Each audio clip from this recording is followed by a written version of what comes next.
Hi, Michelle Seitz here. You're watching Book Formatting, Part 4, Table of Contents. Here's the scenario. If you watched parts 1 to 3, you learned how to modify styles, set up the pages, and apply the styles to the book text. Now you need to add the table of contents to your book text.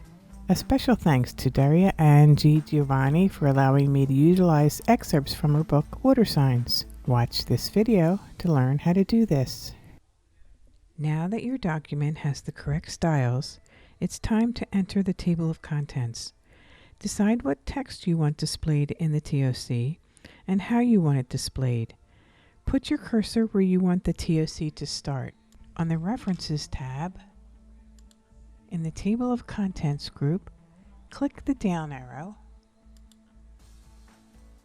and select Insert Table of Contents. When the dialog box opens, click the down arrow and select the number of levels you want displayed.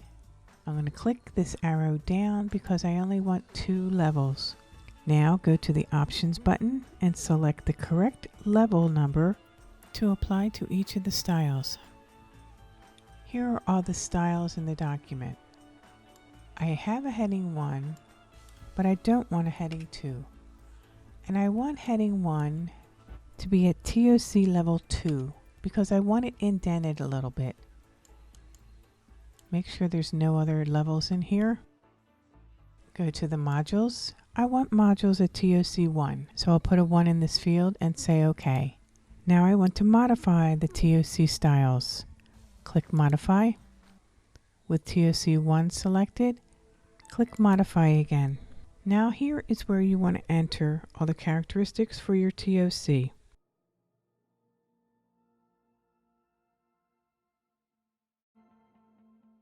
And say OK, and OK again. Now I want to modify TOC 2, and after all the options and modifications have been added, I will click on this drop down and select None for Tab Leader. Now I click OK, and the table of contents is inserted into my document. Now that you have created your table of contents with the characteristics of your choosing, including the title, highlight the entire TOC, including the title. I want to save this table of contents to my building blocks, so it will be displayed in my table of contents group. Go to the References tab, and in the table of contents group, at the bottom of the drop-down, select Save Selection to Table of Contents Gallery. The Create New Building Block dialog box will be displayed. Here's a tip.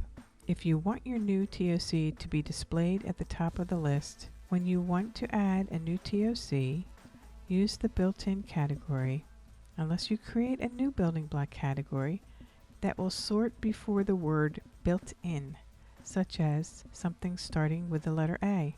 If you do use the building category, since there may already be other selections in this list, add a space before the name of your TOC. This will move your TOC to the top of the list. You can also create a new category with your own name, but remember that the categories are in alphabetical order. So depending on the name of your category, will decide where it will be displayed in the gallery. Leave the gallery as is.